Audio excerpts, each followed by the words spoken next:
Well, good morning and welcome to the Two Jacks coming to you. I think it's episode 50. Jack Joel has corrected me. We put the bat up a run early last week, but this is in fact episode 50 of our long-running cast. We've actually done many more episodes than that, but this is episode 50 where we put local, that is Australian domestic matters, alongside world matters. And so you may raise the bat once again, Jack. Did the umpire call one short?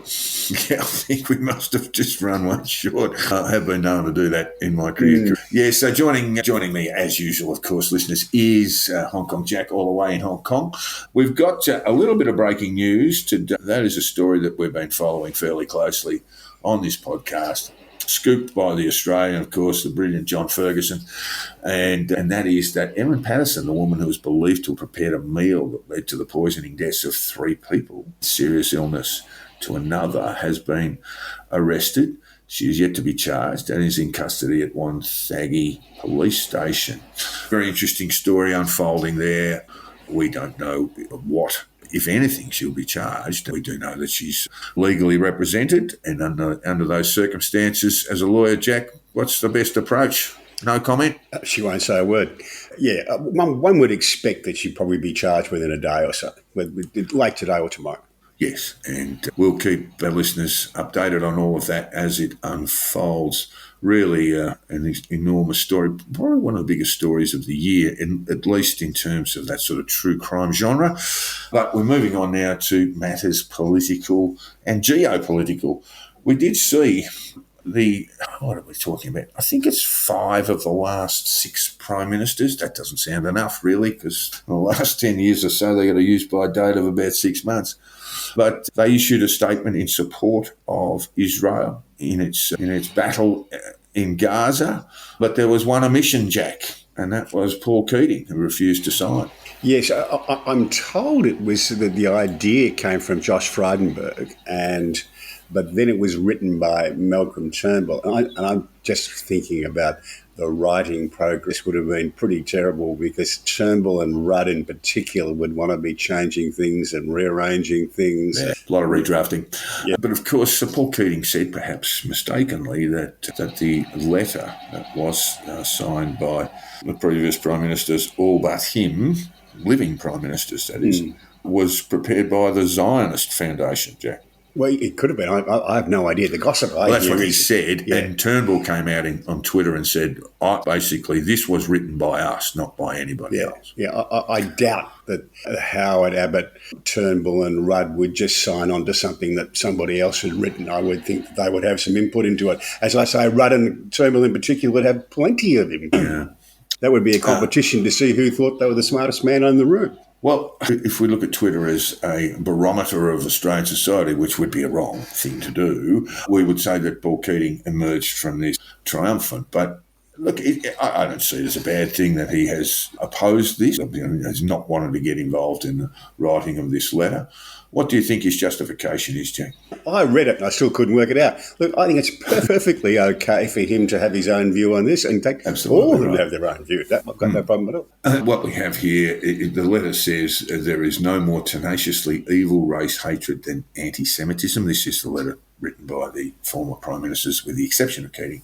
It says, our Australian Jewish community, directly affected by the terrible crimes of Hamas, not only has to endure the loss and suffering of their families in Israel, but now sees these events being used by some to spread ancient hatreds which have inflicted so much suffering on the Jewish people for thousands of years. I just wanted to have a look at some of this stuff, Jack, because in a report in the Australian today, and you won't have this in front of you, but there was a report of a speech delivered by a member of the High Court, the Israeli High Court that is, that I think is one of the best definitions of anti-Semitism I've come across.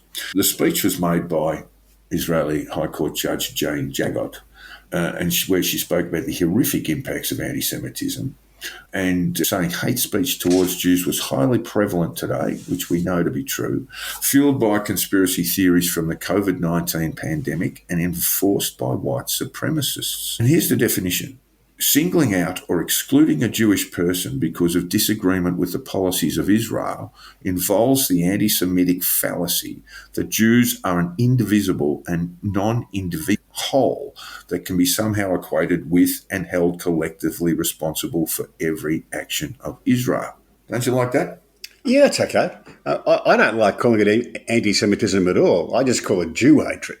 Well, yeah, we can call it, we can battle over terms, but anti-Semitism is the accepted term. Partly because who knows who are the Semitic people? They probably almost certainly include the Arabs. So it's a funny definition, really. Yeah, okay. Well, I just like that because we are seeing, regardless of your views of what's going on in Gaza, regardless of people's views about what's going on in Gaza, we are seeing this sort of blanket blame and accusation directed at Jews.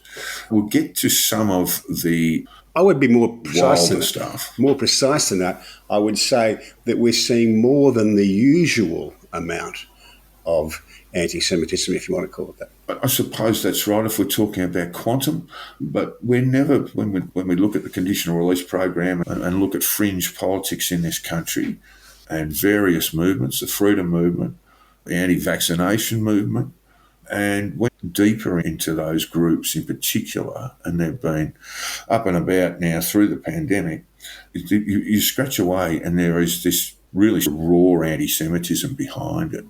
That what's different with this situation is that we're not just seeing that usual anti-Semitism on the right, on the fringe right. We're seeing anti-Semitism on the left, on the fairly mainstream left, I've got to say. I've been watching on Twitter a lot of the progressive people I follow, the progressive Jewish people I follow, and they're really struggling to come to terms with the fact that their friends and colleagues are now saying things that are, in my view, clearly anti-Semitic. That's very uncomfortable. There's a very good Melbourne lawyer who I knew slightly back in the day, and he's very discomforted by this because I suspect he's just waiting to find out that some of his staff or his partners are popping along to the protests and chanting "Free Palestine from the river to the sea," and that's going to take a lot of nuance for him to live with. Yes, I had the opportunity to speak with a Jewish man now living in Sydney last week, who is actually pro-Palestinian. He was raised as an Orthodox Jew. He says, I asked him specifically what he thought of that slogan, and I think it's used on both sides, from the river to the sea, and there is a view that basically means wiping out Israel. There is no other interpretation that makes any sense. Yeah, I know there've been some other sort of rationalisations associated with it. He wasn't concerned with it, but that's his particular view. He also made the point, and this was recorded, and the interview is available through the Conditional Release podcast downloads, that he believed that Israel itself was a mistake and it's just not got any better since. But that's a personal view. And that, which is this business of saying all Jews believe this, all Jews live under the same sort of moral, intellectual and political umbrella. Anybody who thinks that doesn't know many Jews. They're a fabulously disputatious lot on any matter of Jewish theology or politics. If you put 5 of them in the room, you'll get at least 7 opinions. Well, again, I saw some polling today, fairly limited poll, 600 respondents, and it was conducted in Israel and reported in the Times of Israel, where and conducted, I think, a week after the Hamas attacks. And it shows Benjamin Netanyahu, Bibi, to be in considerable trouble politically if those figures are right. As I say, 600 people is a pretty limited poll, but it takes about 10 seats off him, off the Likud party, and a number of the parties that he's in coalition with. There are two things about that. The reading I've done and the contacts I've got who are speaking to people in Israel, Israel's absolutely united to get this job done, but there will be a reckoning at the end of the process for the people who are in charge because there were intelligence and preparation failures, and they will pay a political price for that. And probably Netanyahu is on the top of that list. But but that doesn't mean that there's going to be any change of government in the meantime. There won't be, because they are all shoulders to the wheel, get this job done. But at the end of it, there will be a reckoning and he will lose. Yeah, well, there's a piece of saying that the US administration is of the view that Bibi's political career could fall over at any time. So that's during the invasion, during the action in Gaza. I think that's unlikely. Yeah, okay. Look, we will stick with Israel and Gaza and some of the news that's come out from there in the last couple of days. We note that the southern Gaza border has been opened to allow seriously injured people to be treated travel through the Sinai and in Egypt. I think that's a very positive thing. And also, again, there was more uproar, but Israel said yesterday that it hit a Hamas command and tunnel network in northern Gaza, which was sitting underneath a Palestinian refugee camp. Israel said, this was in the Australian, it killed dozens of militants, including a commander who it said led the October 7 attacks in Israel. Hamas said hundreds were dead or wounded, but didn't say how many were militants, while hospital officials in Gaza reported receiving scores of dead bodies. There was an account, this was published in the BBC, Jack, the Médecins Sans Frontières, MSF, has tweeted a brief account of one of its nurses providing emergency care at the Al-Shifa hospital in Gaza City. She said young children arrived at the hospital with deep wounds and severe burns. They came without their families. Many were screaming and asking for their parents. I stayed with them until we could find a place as the hospital was full with patients. MSF said it was horrified by the Jabalia airstrike and condemned the latest episode of senseless violence while calling for a ceasefire. Enough is enough, MSF said. Israel's ground war against Hamas in Gaza appears to have begun. Well, it has really begun. They've rolled tanks in there, and one presumes special squads are roaming through the place. We've seen reports of the IDF using sniffer dogs, to locate tunnel networks and then using robots going into these tunnel networks to cause some damage in there. Is there a prospect that this ground war could lead to a sort of quagmire, Jack? I think that is a chance, and I'm sure that the Israeli war cabinet are sitting there weighing up that prospect. Yeah, Benjamin Netanyahu famously in his address to the Israeli people said this is our second war of independence and that we are only at the beginning. What point do we get to when we see that basically the Israelis or the IDF has gone too far? There are reports of the deaths of confirmed deaths, but literally thousands of children, and that really does stir up a strong reaction against the Israeli government. Looking at this from the Israeli, if you're sitting around the Israeli war cabinet, what do they see? They see this as a war for their existence, and that means they will fight. And they're entitled to. Yeah, and Golda Meir set this out very clearly a long time ago when she was Prime Minister. She said, people will pity us if we're all killed and Israel is destroyed, and they'll dislike us if we fight and win. And I'm prepared to be disliked. And that's exactly the Israeli attitude. They will take the reputational damage they will suffer internationally and say, that's just a price we're prepared to pay to keep our security intact. What would be the objective then? To degrade Hamas to a degree that it is no longer a threat or no longer an immediate threat. And again, I look at this and think, well, how, if you take out various Hamas commanders and those involved on the strike on October, if you take those things out, if you take those individuals out, where do you go from there? I just see once again this sort of falling into sort of quagmire where innocent civilians are basically collateral damage.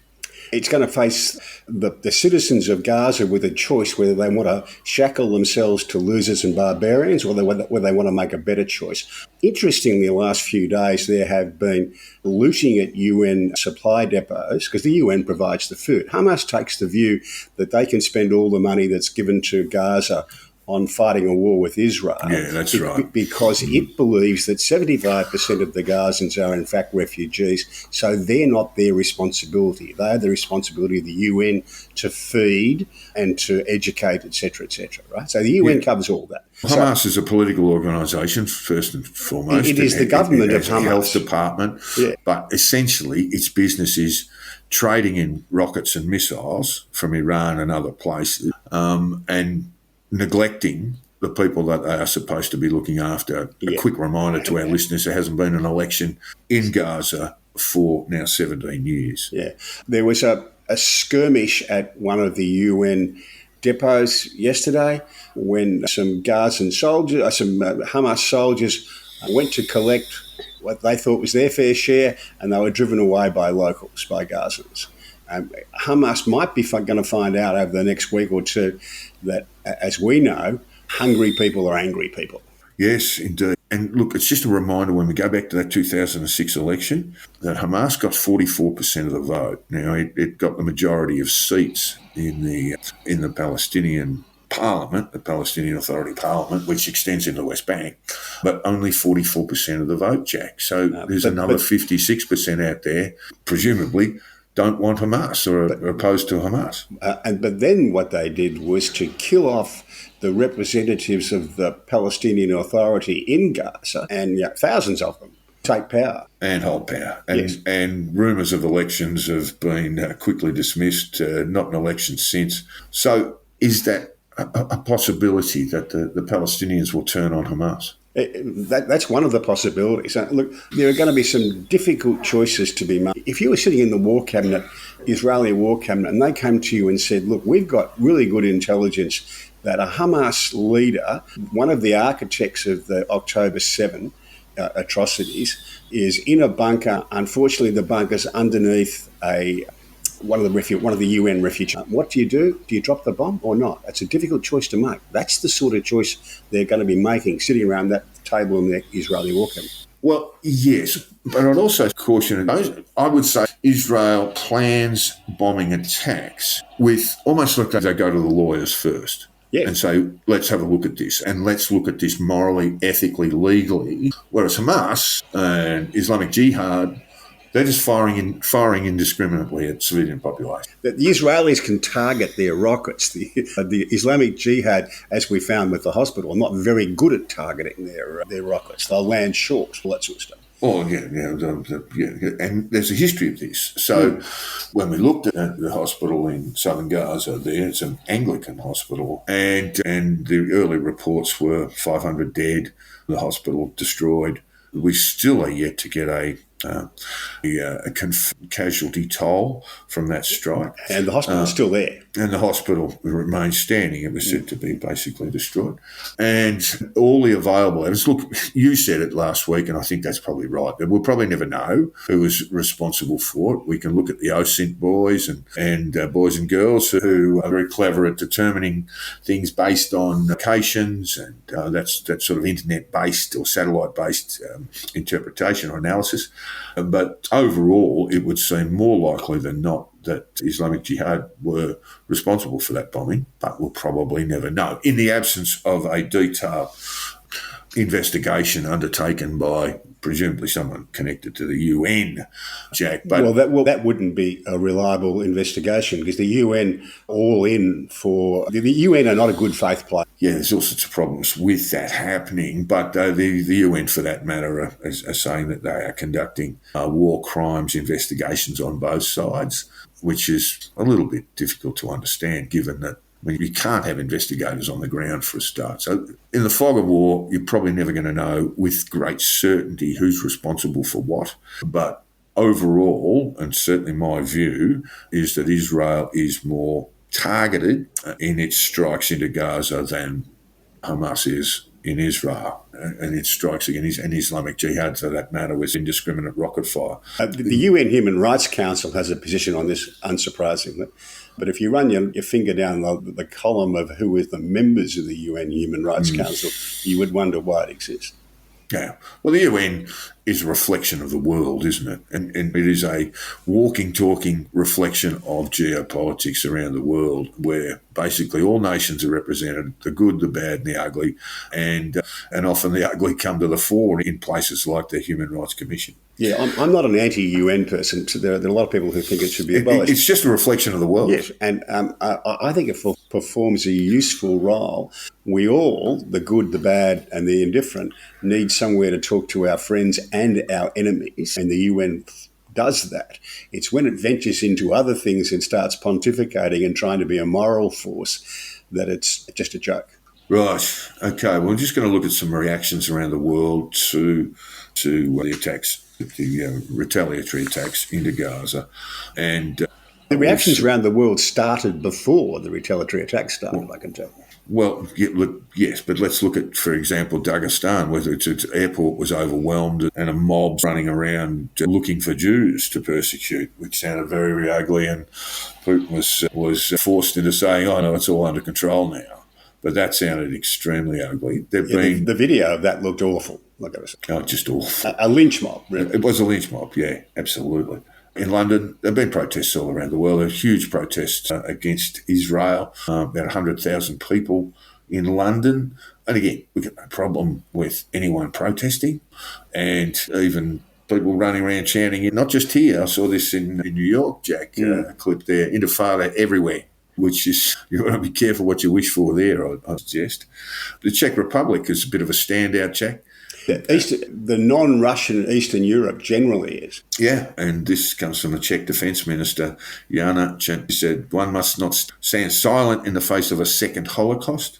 And she said, she called on the country to withdraw from the United Nations to protest its failure to condemn Hamas October 7 attack on Israel. Australia, of course, abstained from voting in that same motion, Jack. Yeah, we did. I think there were about 15 or 20 abstentions and a few votes against. Yeah. Yeah. I saw Peter Dutton come forward and said we should have voted with the Americans and with the Israelis. And with the United Kingdom, I think, voted against as well. I can't remember. Yeah, I think so too. And I know Peter Dutton is a political animal and he will always go for the throat whenever he's got the opportunity, but I would suggest that he should back away a fair bit. Otherwise, people might remember some of the things he said when he was Home Affairs Minister. Oh, they will anyway. I don't think it matters a huge difference whether we abstained or voted against, as long as we didn't vote for it. Yeah, I just want to wrap up what the Czech Defence Minister said. The Holocaust is back and we must not be silent again.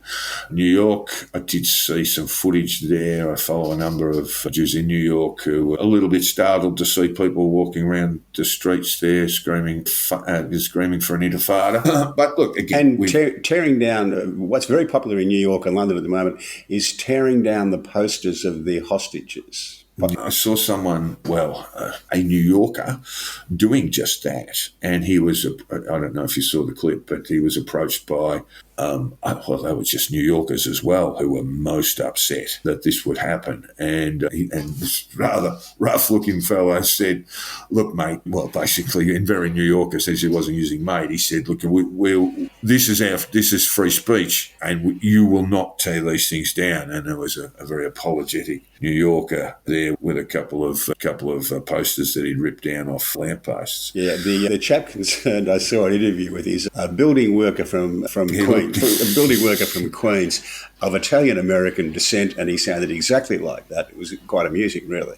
A very New York presentation. All right, well, I just wanted to, while we talk about Peter Dutton, Jack, there's a slightly related issue, and that is what is to be done about Abdul Ben Brika, who's probably, arguably, our most dangerous terrorist. He spent more than 18 years behind bars for plotting attacks on Australian landmarks, including the AFL Grand Final at the MCG. He's been cooling his Supermax for... This is the chap from the northern suburbs of Melbourne, isn't it? That's right, yeah. And under the former government's laws, he had, with Mr. Dutton at the helm, he had his citizenship revoked, his Australian citizenship revoked. He was born, I believe, in Morocco, and that would mean he would be expelled to Morocco. But that verdict, that ministerial determination that his citizenship be stripped of him, and took that to the High Court where he won, Jack. Yeah, the courts are very reluctant to allow citizenship to be taken away from people. Well, there's a long history of that. They were actually, I think there was a minority judgment as well from the full bench, but there was a view that ministers should not be subject to courts. And there was also a section about double penalty, that he has served 18 years in jail and then will be stripped of his citizenship, which has happened quite significantly. It's a widespread thing across the board. Home Affairs were cancelling citizenship left, right and centre, we might remember that it was a point of difference between the Australian and New Zealand governments. Although that tended to be not so much cancelling citizenships as deporting people to New Zealand who'd never in fact held Australian citizenship. Yeah, that's true. They had arrived in Australia visaless, of course. They had never actually taken the next step and become citizens. Then they'd been convicted of offences serious enough to require deportation, and the government unfair, Jack. That it did. Yeah, it lacked a lot of process. We might remember a prominent AFL footballer, and his father was dispatched to New Zealand. I think he'd been living in the country for a significant period of time. Most of his life, I believe. Yeah, and while he had associations with outlaw motorcycle gangs, he had no criminal convictions. So it just seemed to be a bit rough. Anyway, as you say, that is quite separate from stripping citizenship and sending them off. So now the current government has to deal with this and come up with a better form of legislation, doesn't it? It's going to be a tricky one. It's something that comes up all around the world.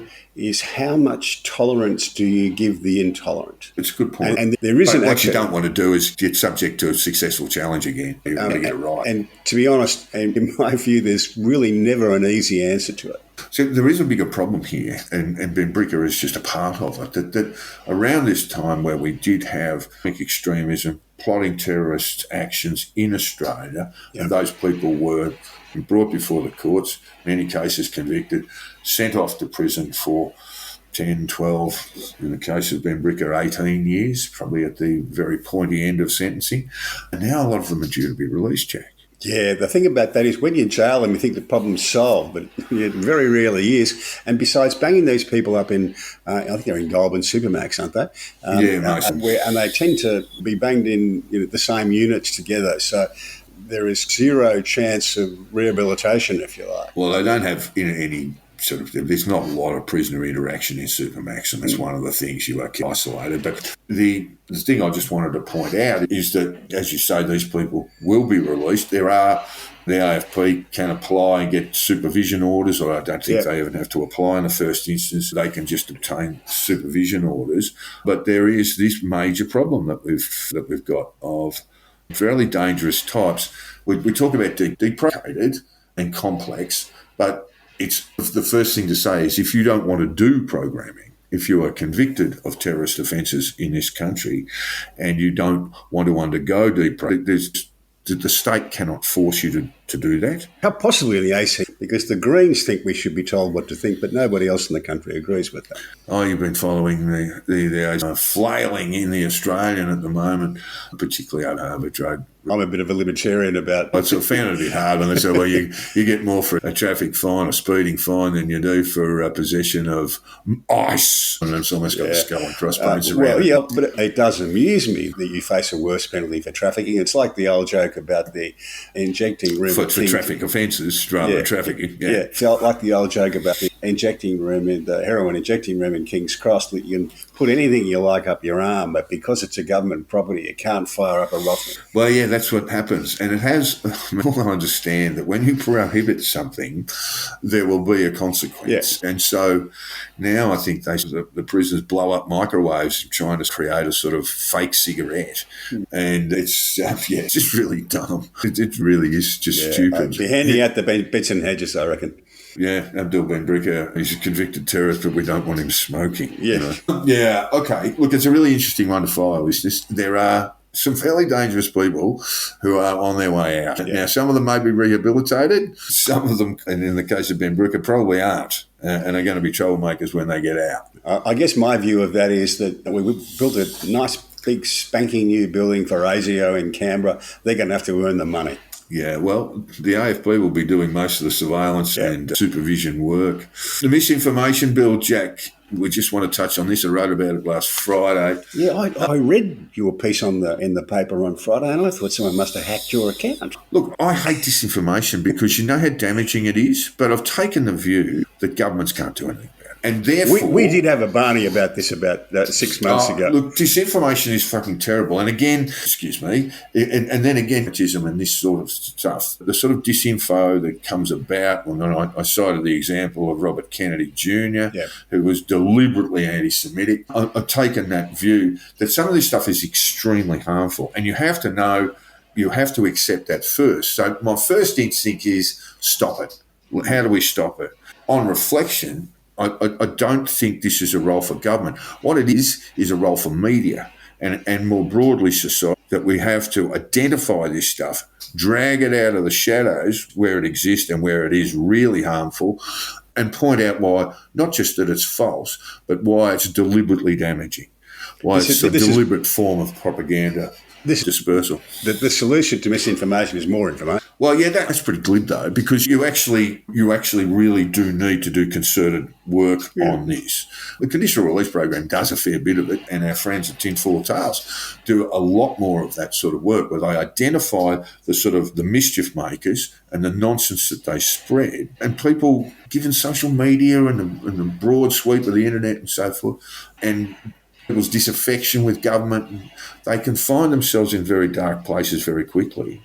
And that's really annoying. And you would like to see a nice, clean system where that didn't happen. But unfortunately, the response is eternal vigilance and reporting. And that's where it belongs. And robust media. Robust debate. A lot of this stuff's sort of borderline what's information and what's opinion.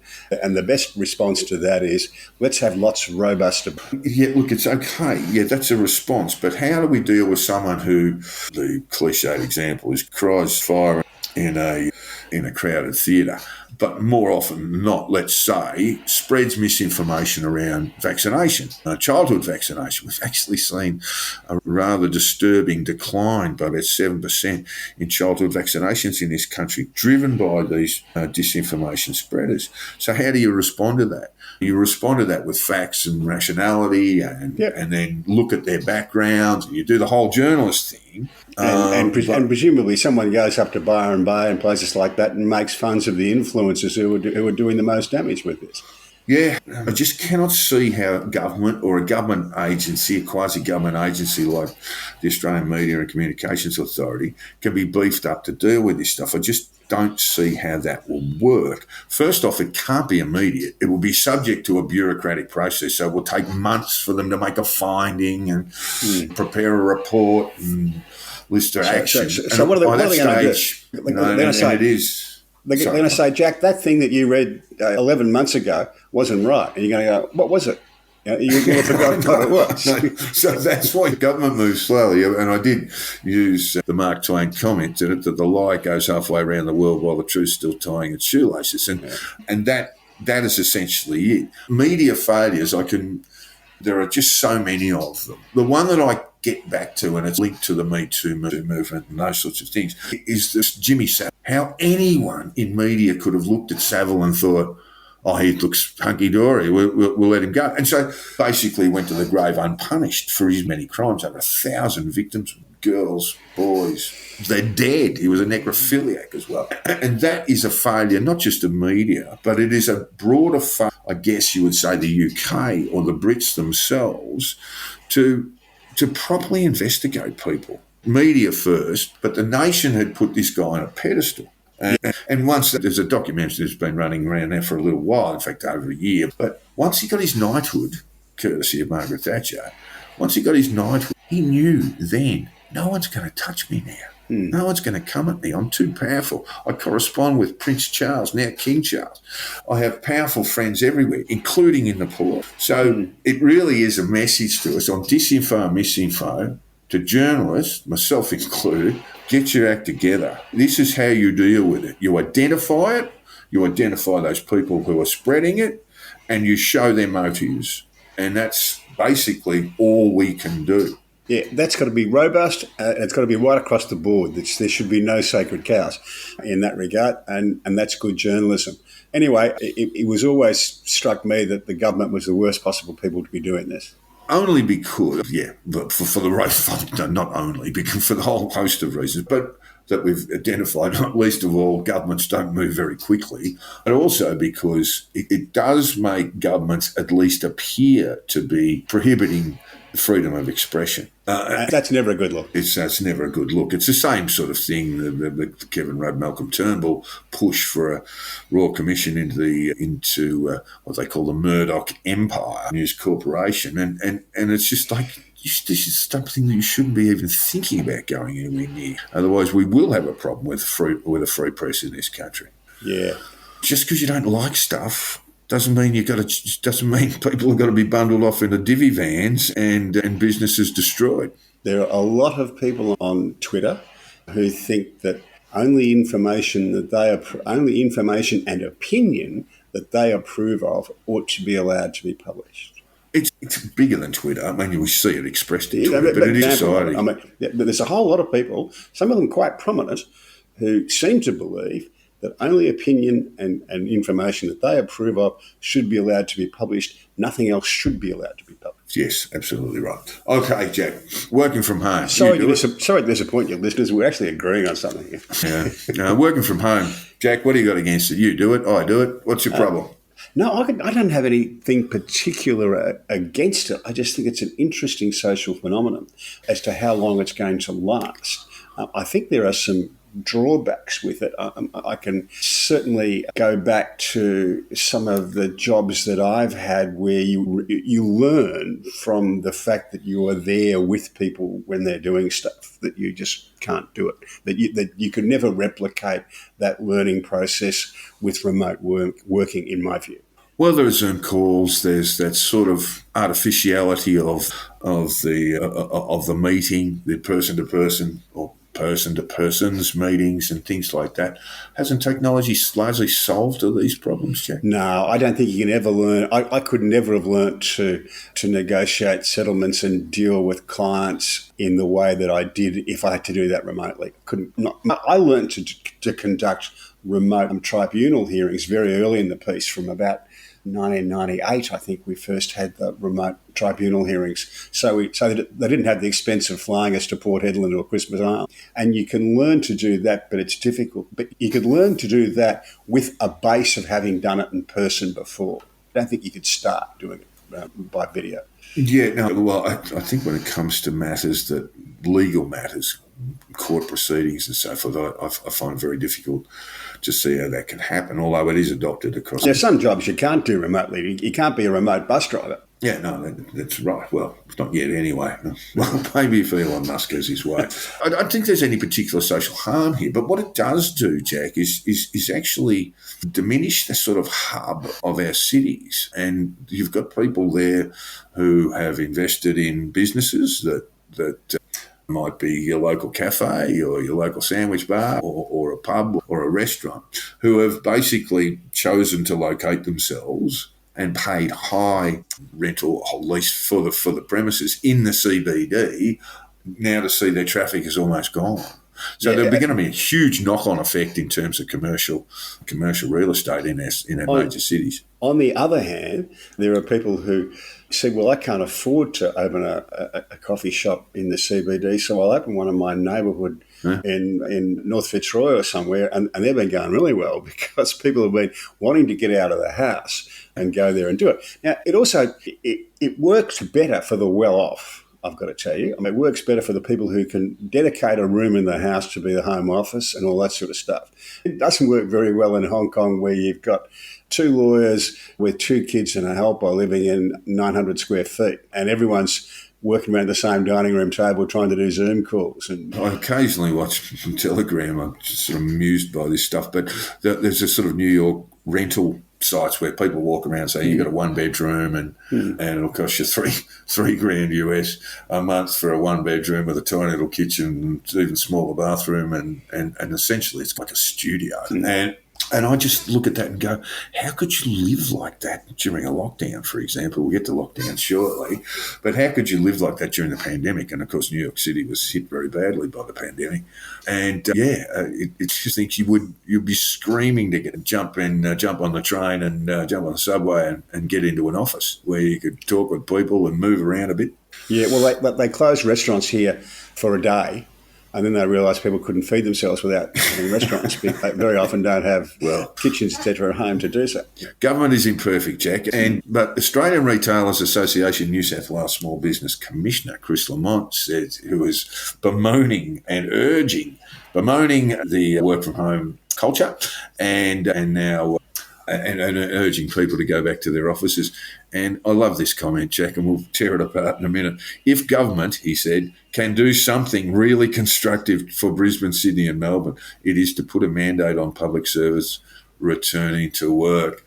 And look, it's a reasonable comment on its own, but it's like, what is the government going to do about it? It's just like we've got a social phenomenon here driven in the sort of wake of the pandemic, and what is the government going to do about it? Now, they do have some control. Well, they don't have a lot of control over the public service in terms of how they work and what they're working on. They want what they're working on, but in terms of how they work and where and so forth, governments really don't have any control over this. They have a seat at the table to argue about it, but that's about all. Yeah. That's right. Why I highlighted that quote is just because it's one of those things, and Chris Lamont I don't know at all, but often the people who might be associated with Australian Retailers Association or business groups and so forth are always talking about smaller government. Yeah. And then whenever something that comes along that upsets them, they're saying, what is the government going to do about it? I think the bigger quote from there, I may have cut that bit out, but he did acknowledge that he was normally calling for smaller government. You just can't have five bob each way.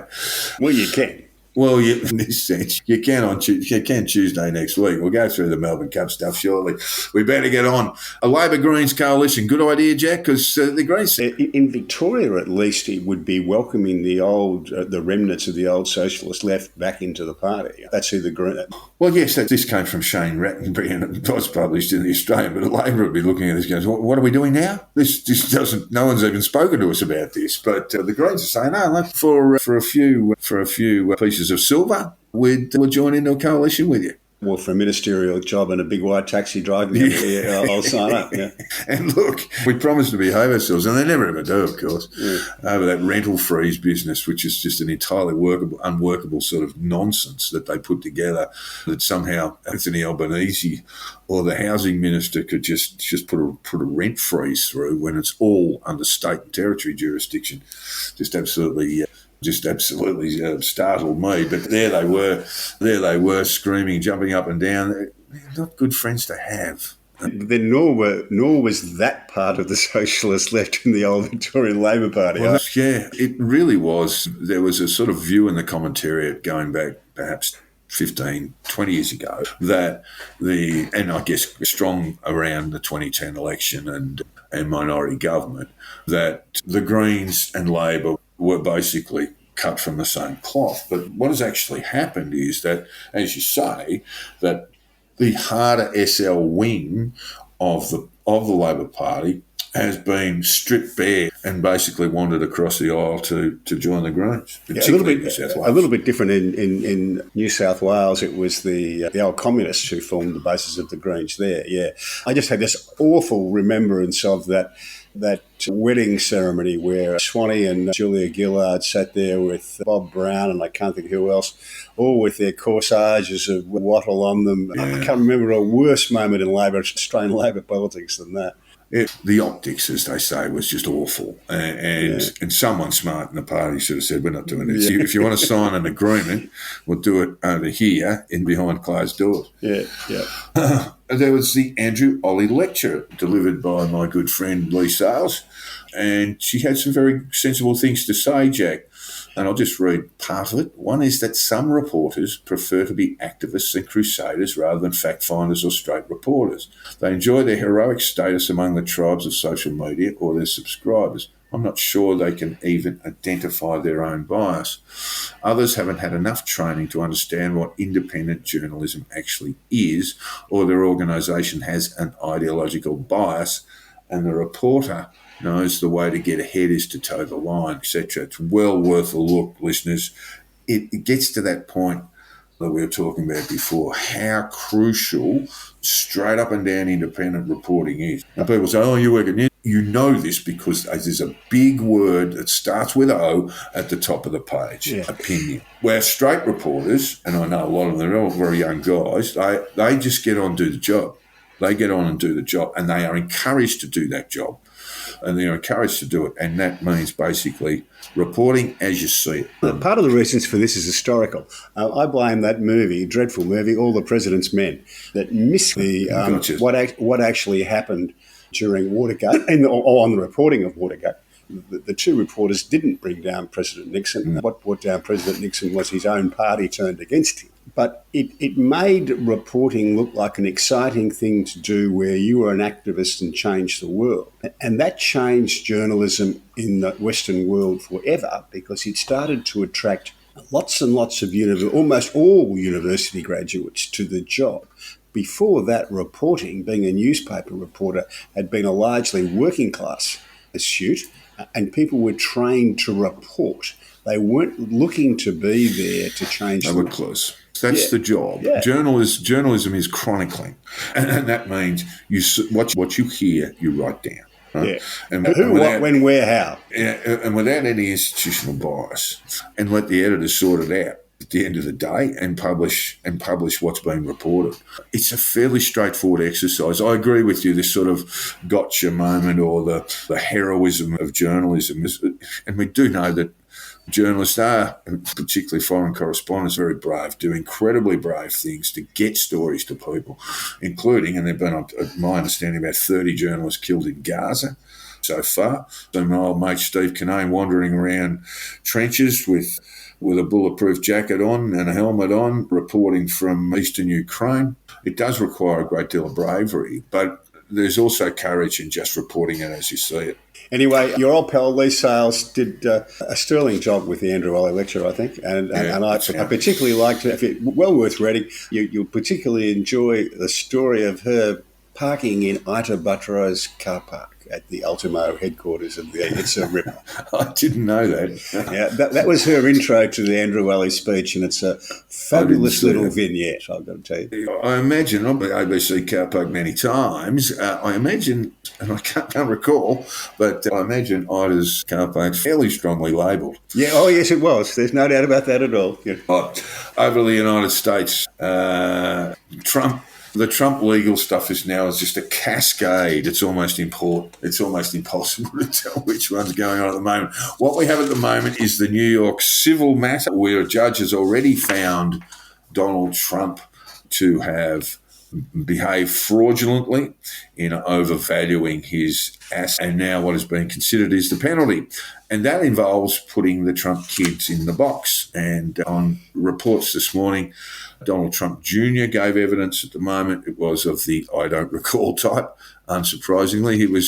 He seemed pretty calm and cool about it all, and says basically whenever they were preparing financial reports, the accountants did it, and he just signed off on it.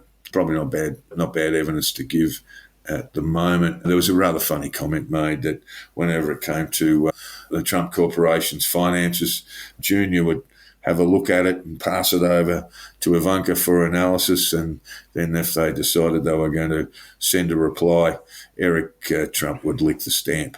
And that was basically his role. He's due, I think, tomorrow, if early next week. And then, of course, the big man himself gets into the box. That should be worth the price of admission.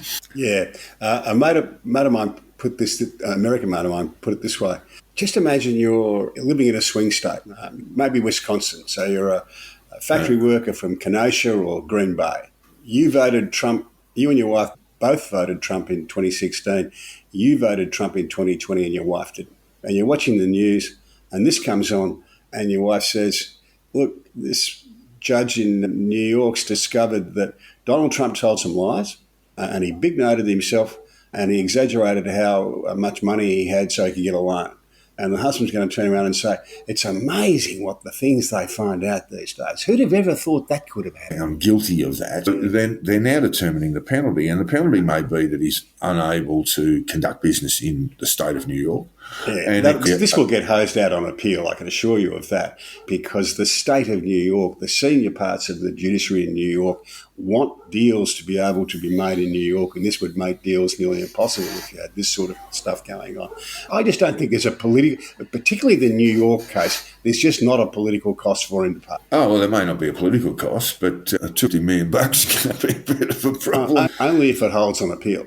Well, there is but in the meantime, for people like you and I who follow politics, it's immensely entertaining. Oh, huge entertainment. And even more entertaining, Jack, on Wednesday, the Supreme Court will take up an entirely different, this is US SCOTUS, will take up an entirely different Trump-related case. The weightiness over whether a T-shirt maker can get a trademark for a mocking reference to Trump's genitalia.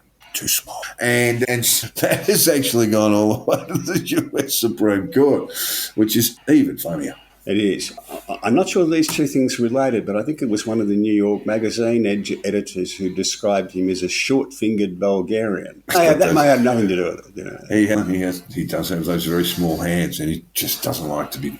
The other thing that's arisen for the Trump campaign is, I think, it's certainly a case will now go to trial, or has gone to trial in Colorado, where they're seeking to have him struck from the ballot under the 14th Amendment. Yeah. So that's going to trial in Colorado. I think there are others pending in Michigan and Minnesota and possibly one other state. And they're seeking to have him taken off the ballot. I don't like that at all. I want to see him whopped at the ballot box. That won't survive any judicial review either. So. Interesting, a couple of interesting things that have occurred there, Jack, that a Quinnipiac poll has got Bobby Kennedy Jr., that horrendous human being, and you've got Biden at 39 and Trump at 34, I think, it might have been 36. I just don't have the figures in front of me. So it's fairly clear that if Bobby does run as a sort of, he won't go on the ballot, but as a sort of mail-in candidate, he might be really cutting away at the Republican vote. Hard to know who he's going to be cutting away at. Oh, it seems pretty straightforward on this poll, mate, that it will be that basically there is a sort of an anti-Trump group within the Republican Party who just won't vote for him, and they will vote instead for Kennedy. Well, that's not how I read it. 36-39, Trump's close enough to win, and Kennedy's got 20%, so that it's coming from both sides. Yeah, I think there's a lot to go there, not least of all a number of felony charges that Donald has to account for. Can I just say, my view of that is they help him politically. All of this stuff that's in court, apart from the Florida case, is going to help him politically. It's not going to harm him at all in terms of votes. It's going to help him. And I think this is a great act of self-harm, political self-harm, by the Democrats and their friends in the prosecution service. Yeah, but that's to suggest that the indictments that he's faced are politically motivated, and they're not. There's no evidence to suggest that they are politically motivated. That's not what there most has American to be a voters consequence believe. for what took place on January 6th. There has to be a consequence for the conspiracy that he engaged in to create a false suit of electors to basically overturn the election. You love democracy. This guy was trying to rape it. Most American voters do think it's political already, and that's going to get worse. As I say, my view, and it's just an opinion, is that I think it's an act of political self-harm by the Democrats. Yeah, but that's to suggest that this is a conspiracy to get Donald Trump. And that's not the case. That's what most Americans think. I think a healthy minority of Democrats believe that's what's going on. These things are not determined by a show of hands, Jack. Basically, you've got this guy behaving in a criminal way who sought to overturn the legitimate election of Joe Biden, right? And do it in a conspiratorial way. And if you don't believe me, you just watch the people dropping off the RICO conviction in Georgia. And prepared to give evidence against him. And what I'm saying is there's going to be a political cost to pay for this, and the Democrats will pay. No, well, you thought he wasn't going to get charged, and then he was playing in because I thought four separate indictments. I thought the Democrats were smarter than this. But that's, again, you're actually saying that the Democrats have conspired with this when you've got a Department of Justice who've done the 2 federal cases. You've got a Fulton County prosecutor doing the one in Georgia. And one of them results to him just handing out top secret information at the drop of a hat. The Department of Justice is part of the executive. None of this happens without presidential approval. Well, we know enough about that process to know that Biden, you get on and do what you got to do. I just can't accept that anyone could look at what happened in January 6th, the lies that this bloke told, the conspiracies, the criminality that he engaged in to overturn an election. And this is very clear and understood by a whole lot of people and will be understood by a whole lot of people more as these processes, as these indictments. That's all right. We're going to find out just how venal Donald Trump is. And that's when it all starts to change for him. All right, vaccine mandates. New York State Supreme Court ordered all New York City employees who were fired not being vaccinated to be reinstated with back pay. Oh, geez, wouldn't you like to work alongside with a copper who refused to get him? Seriously. This will play out in the next 6 to 12 months around the US, I think. Well, tell me how.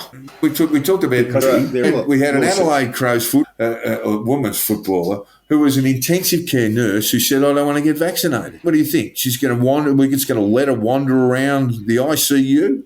I think the courts are going to increasingly find that the mandates... Not in this country, mate. Maybe not in Australia, but I think in the US they are. Numerous cases, most of them undertaken by, shall we say, scurrilous lawyers on the make who have looked at vaccine mandates. One famous case for an ambulance driver. There have been others, and one by one, comprehensively not. Right, moving on to Canada very briefly. No, let's move on to the COVID inquiry, Jack, in the United Kingdom. And Boris Johnson has been getting an absolute kicking from his closest advisors, Jack. It includes, this is from Dom Cummings and others, Boris Johnson believed COVID was a hoax and no worse than swine flu, and that it was nature's way of dealing with the elderly. Woohoo! Number 10 staff had derided the dithering Johnson as the trolley. Called him the trolley, as he changed direction so often. Mr. Johnson took the pretty insane decision to go on holiday in February 2020, 1 month before lockdown. There was no plan for how to protect vulnerable people from the virus. Boris Johnson admitted that there had been a totally disgusting orgy of narcissism by a government that should be solving a national crisis. That's a direct quote. Mr. Cummings said in a message that he wanted to personally handcuff the UK's most powerful female Mandarin, as he called her a C word. In November 2020, Mr. Cummings blocked Mr. Johnson on WhatsApp after the then PM pleaded for briefings against his government to stop. 100,000 people died of COVID in the UK, Jack. Yeah, hell hath no fury like a spad scorned. They're called SPADs in the UK, special advisors, ministerial staff as we call them in Australia. And in Australia, they wouldn't ever be giving evidence in an inquiry like this, and there's a reason for that, is that you need to be able to have disagreement, even very robust and virulent disagreement between ministers and their staff, and not have it subject to this sort of inquiry. It goes on to say that the PM was obsessed with the idea that older people should be allowed to catch the virus and accept their fate. If you watch a fair bit of this, and I have, a lot of the anger from, I think, I can't remember the other fellow's name, and Dominic Cummins, was because from inside the number 10 Downing Street, that they weren't winning the battle, that Johnson kept going back to his cabinet colleagues and making cabinet decisions rather than following the advice of his special advisors. And they are very unhappy about that, and they were at the time. No, that could be, but... And to be honest, you and I are both approvers of cabinet government, so we would be on Boris's side. And yeah, but the thing about government, Jack, is consistency. This guy's just all over the shop. Yeah, all over the shop. We'll wait till we see how it pans out. But, he will give evidence under oath. So, as a matter of principle, the Australian way of not having ministerial advisors giving evidence like this is a better idea, in my view. Yes, well, Johnson will give evidence under oath, which will definitely be worth the price of admission. I see he got a job working for, GB News. It's just about his level, actually. All right. Well, I just want to go back to Canada now because Canada, the great Green Justin Trudeau Prime Minister administration, has now announced plans to reduce the financial impact of his carbon tax, temporarily removing the tax from home heating oil and boosting rebates for rural residents. Trudeau made the announcement Thursday afternoon with the members of his Atlantic caucus standing behind him. Home heating oil will be exempt from the carbon tax for the next 3 years across the country. Currently, rural residents get a 10% boost to the carbon tax rebate payments that will climb to 20% that year. This is all because the figures are looking very poor for Prime Minister Trudeau. Well, at the same time, Jack, we've got the Labor Treasurer in this country coming forward and saying that basically they need to do more policy work in order to get to in order to hit their zero emissions target. So we're just at different ends of the political cycle, aren't we? Inevitably, what happens is that the popularity of net zero diminishes quickly when people's power bills and costs start going up. And this is a story from the Wall Street Journal. It's appearing in this, and it's just got the wonderful headline: Trump Jr., I have no understanding of accountancy, which is pretty funny. But that's actually pretty standard for school. For poor property developers to say, I don't know nothing about this at all. Yeah. All right. Presumably, they can afford some reasonable lawyers to tell him that. Look. Yeah, well, I don't think he's, when he says he has no understanding of accountancy, I don't think it's an act. I don't think he's acting under advice, put it that way. He's a very strange unit. All right, judges, Jack. 5th US Circuit Court of Appeals Judge James Ho, this is in the States, of course, doubled down on his refusal to hire clerks from certain elite law schools, saying the cancel culture he's witnessed on campuses is antithetical to America.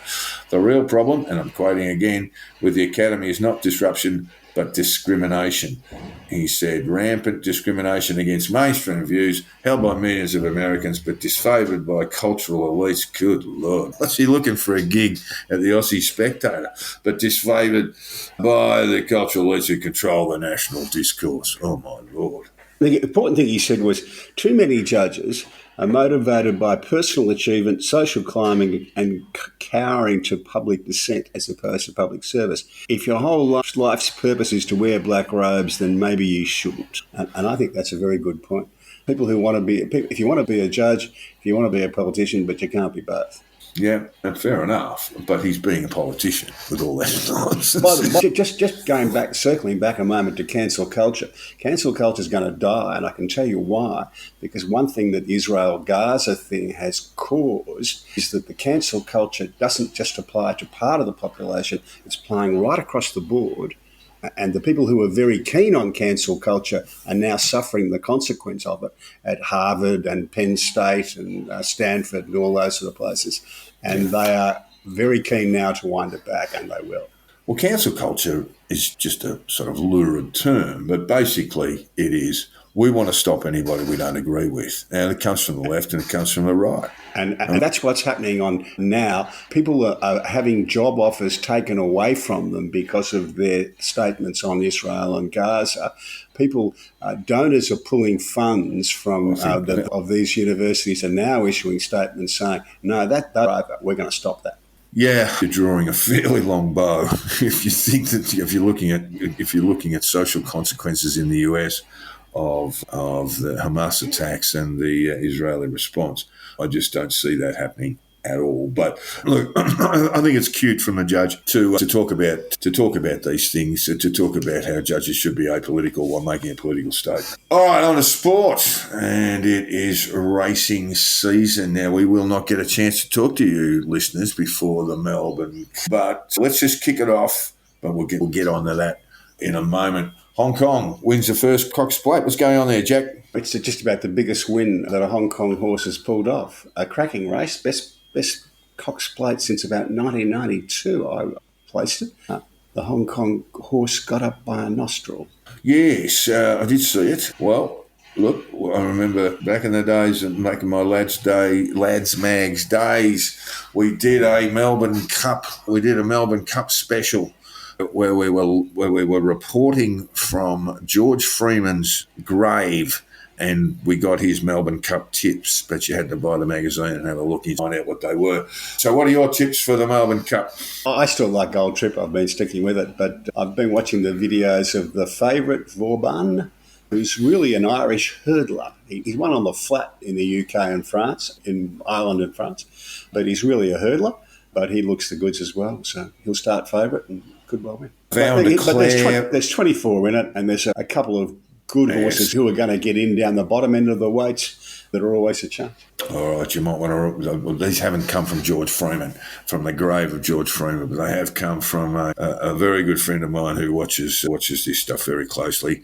Listeners, not in any particular order, but if you're looking at trifectas and what have you, Without a Fight, Cleveland, Vauban, Solcombe and Breakup is his recommendations, and we'll be having a little bit of a lash on that next week. Jack, I'll be having a long lunch around the Cup. There's also a little bit of a smoky. Vow and Declare ran a really strong run in the Moonee Valley Cup, and you might want to throw that win in it as well as Jack's. What was yours, Jack?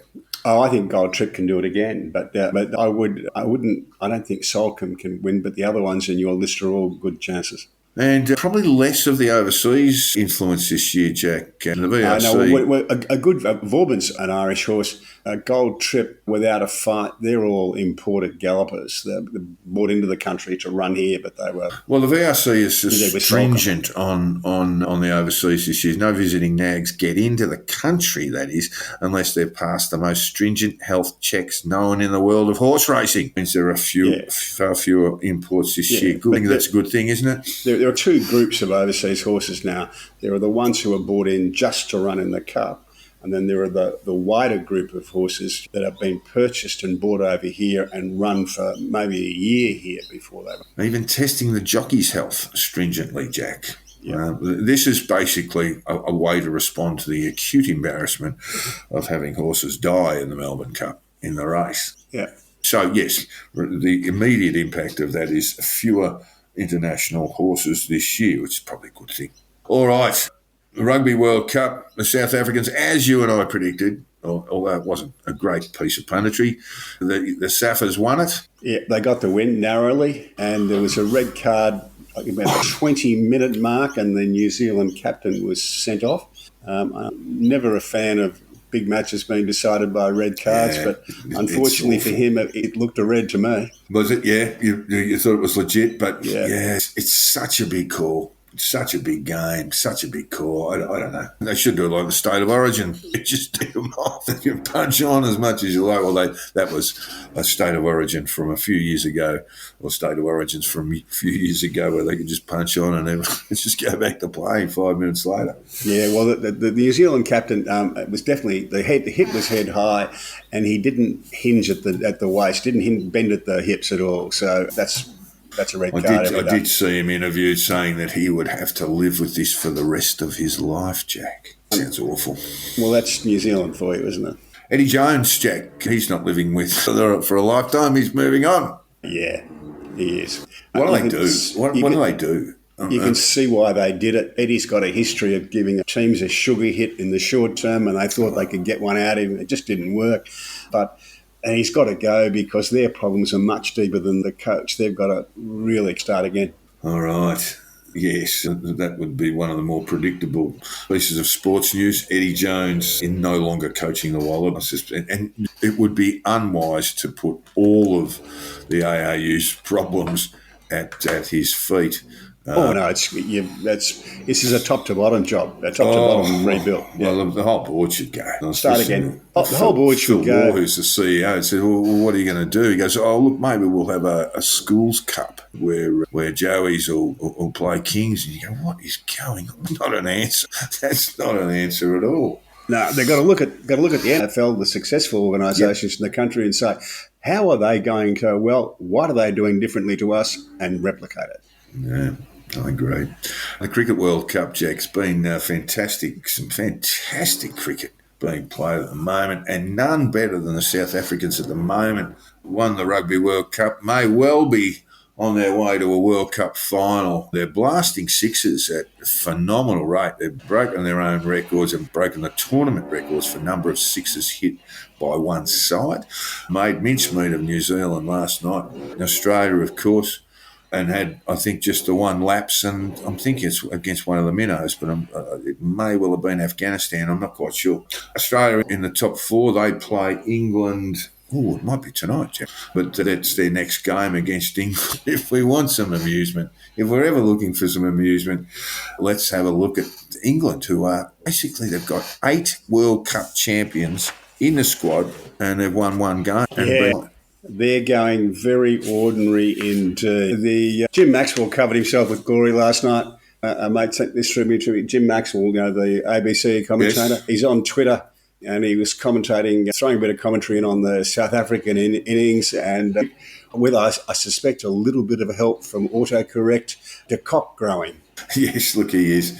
It's part of the reason for having a success so far in this tournament. I think he's got 400s from 5 innings. So it might be 5. Met a mate for a drink last night and watched about 45 minutes of it, and he was just plastering them everywhere. Yeah, Black Caps are probably 1 or 2 bowlers down and 1 or 2 batters down, but with injury. But India still look the best side in it. But look, one of the good things about this tournament is that the minnows have actually had their days out, and Afghanistan and Pakistan, if New Zealand drop off particularly, which looks likely, it may be between Afghanistan and Pakistan, who are not a minnow, but to see who takes that 4th spot, I'd expect Australia to hit the finals, India, South Africa, and as to the 4th side, well, we just don't quite know yet. And I might be being a little bit premature with the Australia prediction, but they're playing pretty good cricket at the moment. Yeah, it still looks like India and South Africa to me. South Africa, I saw them playing it here a year ago, and they were terrible. And in all forms of cricket, but especially Test cricket, they were just a very ordinary unit. And now they've got, in their ODI squad, they've got fantastic hitters and a very good bowling attack with some good slow bowling options as well. Look very good. So they might do the double with the Rugby and Cricket World Cups. You've got a mention here of the Collingwood Cup. Yeah, I've been watching the Yorkshire Stingo for life. Watching a couple of interviews with him, he's changed the way that people have gone about things a little bit. And one that struck me was quite interesting. I think it was Luke Darcy interviewing, and he said, "So, what was the first thing that you changed when you started training them for pre-season?" He says, "Well, the first thing was we'd be out in Gosh's paddock doing match practice sort of stuff. And everybody who made a mistake used to drop to the ground and do 20 push-ups." He said, "We had the biggest arms of any team in the comp." So the first thing I said was, "Do that. If you make a mistake, just keep going. Go and get the ball again, but don't punish yourself." This is the anti-Barassi approach, isn't it? This is that sort of coaching has long subsided from football. Now, you don't see blokes get dragged. You might see it once or twice a season for a mistake or put a discipline act on the field. It's more go and get it. Yeah, we accept that you'll make a mistake. We just don't want you to make too many. But once you've made one, don't crush yourself about it. Just get on and get the footy. Yeah, and they went on to, in the game against Carlton, where Braden Maynard kicked out and almost missed the ball, and it fell into a guy's hands, who promptly kicked the goal. And the TV camera crossed to Craig McRae. He coaches from the sidelines in the little compound there at the sidelines. And he was laughing about it. In fact, they were all laughing about it, that it was such an horrendous error. That's all you could really do about it was laugh. Well, you're going to turn over. Yeah. You just know that you're going to make a skill error. Where coaches will get set is where the effort's lacking, where the pressure's lacking. Yeah, and this was funny because Maynard's a beautiful kick, and the fact that he missed the ball. But every 100 kicks he makes, he's going to make a mess of 1 or 2. Yeah. Even the best kicks are going to be like that. So you know that this is a game full of mistakes, and it's just how you respond to them that gets you there. Yeah. And that's part of the really good coaches these days. I listened to a bit of a tape of Rocket Eade, who was a fire and brimstone coach, probably the last of the fire and brimstone coaches. He was an Alan Killigrew. Well, he was the latter-day Alan Killigrew, and he was absolutely screaming in the box, absolutely screaming. And I had all the assistants around him, of course, and they're saying, "Rocket, Rocket, keep it down, mate. We can't hear ourselves think here. So to have that sort of really strong emotional response just doesn't do anybody any good. No one makes good decisions like that. And if you're a young player, 20, 21, 22, and you've got someone just yelling at you all the time, how are you going to respond to that? Generally speaking, people are just going to withdraw. People shrink. Yeah. Yeah. All right, now you have missed out on Ange, of course, and beloved Ange Postecoglou. Currently, Tottenham on top of the table with 8 wins and 2 draws from their 10 games. Jack, he just hasn't put a foot wrong. A friend who's involved in the football profession around the world and a Tottenham fan was a little bit dubious about Ange taking the job, but he's absolutely on the Ange bandwagon these days. And he says he's actually terrifying people in the Premier League because everybody had this way that you had to build a team up. You had to go out and recruit people and do all that sort of stuff. Spend a lot of money. And he said he's taken Tottenham to the top without doing any of that. Well, they lost England's best player. They lost the best player in England or in the national side, gone to play with Bayern Munich. So he's rewriting the manual, if you like, for Premier League football. It was a wonderful little interview with him afterwards, and they were talking about how the Tottenham fans are just absolutely celebrating. And he goes, look, and they talked about a song that was playing in the changing rooms, and he goes, look, mainly because of the players' choices, the music choices, I don't go into the dressing rooms very often. But he said, look... they were trying to get him to say, put the lid on it, all that sort of stuff. And he says, no, don't put a lid on it. One of the things football clubs are here for is to give people hope and dreams. And if Tottenham fans have got hopes and dreams, that's a great thing. That's what he said. It's more like a nightclub around here at the moment. He goes, it doesn't worry me. He said, whatever works for people, you know. It's a beautiful approach. Arsenal coming second. Man City, a very good side. They've had the 8 wins but 2 losses. They're third. Liverpool, Aston Villa, probably Brighton, the side that are going very well. And we must point this out. Chelsea 11th, and they are just going nowhere. And with, I think, 2 of the 3 new arrivals in the Premier League looking like, in early days, that they will be relegated again. All right, Jack, take us out. What are we going with? It's a week of racing. What's going on there? I don't know whether you saw this, but the Governor-General, Mrs. Governor-General was doing a little song. Oh, yes, she does, yeah. Again yesterday. I think it was for Diwali. And Rowan Connolly, the former Melbourne Age reporter, impeccable progressive credentials, all that sort of stuff. I just quote from his tweet, "Oh God, not again. Seriously, is there really, all caps, no one game enough to tell her? Okay, then I'll have a go." And from here on, it's all caps. "Okay, Linda, you can't sing. And every song you wheel out on these occasions is not only exquisitely awful, but sounds like a bloody outtake from an episode of Play School." Rowan was swinging for the fences, and I think he's absolutely right. Someone should tell her. Yeah. Cup week coming up, and the Victoria Racing Club has issued new dress guidelines for Flemington, for the members area. And no shoes, no shirt, no service? No. Chaps have to wear a jacket and tie, but they're allowed to wear shorts, tailored shorts, knee-length shorts. Oh, dear. And the old Bermuda socks. Yeah. And the long socks, I should say. And this follows on from an alteration they made in 2018 when they realised that the legal and financial services industries were so bad that chaps could no longer afford to wear socks with a suit, so they allowed them to come without socks. I just didn't think things were so bad they couldn't even afford long pants. Oh, look, I watched, I think it was last year, I watched the Victoria Derby Fashion Day, and of course they had the men's fashion thing, and you got blokes there who, they're not models, they actually turn up dressed like this. They look like a bunch of pimps, racetrack pimps. And take us out of Alan Kohler and Ross Gitt, are they at loggerheads, Jack? No, I think they should be following up this racetrack thing, because this is a marker of how bad the economy is. If the financial services people can't even afford long pants, Alan Kohler and Ross Gittins, you should be on this. Ross Gittins, I got to tell you, Ross, I once read a comment, and I think he's a good economic correspondent, but do remember him acknowledging that he doesn't own a television. You think that's not something to be proud of. You've got to have a television this day and age. Anyway, so that does take us out. We've had a very large program today. We've gone over time a little bit. That's mainly Jack's fault. But we'll be back with you next week. with more. And hopefully you'll have heard our cup tips. And if they're bad, I'll blame the bloke who gave them to me. If they're good, I'll take the credit. Jack, you'll be watching the Melbourne Cup next week? Yes, I will. Comes on a little bit early here for my taste, but it's on. Yeah, I will. Well, enjoy that. And listeners, thank you very much for your time, and we'll catch up with you next week. See ya.